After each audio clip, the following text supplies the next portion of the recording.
সালামু আলাইকুম। ওয়ালাইকুম আসসালাম। আপনার নামটা বলবেন? আমার নাম মোহাম্মদ রিগান আলী। আপনার বাসা কই? বাসা নাটোরে। আপনি এবছর দিয়ে এই মেলাতে কত বছর আসছেন? এই মোটামুটি 4-5 বছর আইছি। প্রতি বছরই আপনি মেলাতে আসেন? প্রতি বছর মেলাতে আসি। আচ্ছা, আপনি মূলত ঘোড়া কি কেনা বেচা করেন? না না, আমি এমনি শখ করি। আসি আর আগে এমনি মেলা বেড়াতে আইছি আর এমনি এসে ঘোড়া কিনেছি।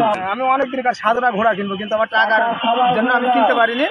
এবার কাজ করি, টাকা ঘুষা আমি ঘোড়াটা কিনেছি। এই ঘোড়ার দাম কত হলে একটু দর্শকের সামনে জানাবেন। এই ঘোড়াটার দাম হচ্ছে, আমার কিনা হচ্ছে 12,500 ভাই।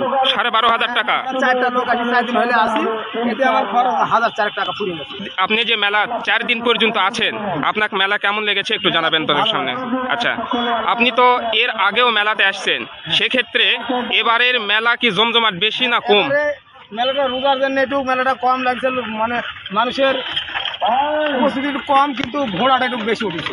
মেলার জমজমাটটা কম গত বছরের চাইতে একবার গত বছর একটু কম পালন করার জন্য। পালার জন্য। আচ্ছা, গত বছর কি আবার এই মেলাতে ঘোড়া বিক্রি করবেন? বাসা রাখলে আবার আসবো ঘোড়া লিয়া, হয়তো এটা বেশি দিতে আবার কি বাড়িতে রাখি, আবার হয়তো আমি এসে একটা ছোট কিনে যাবো।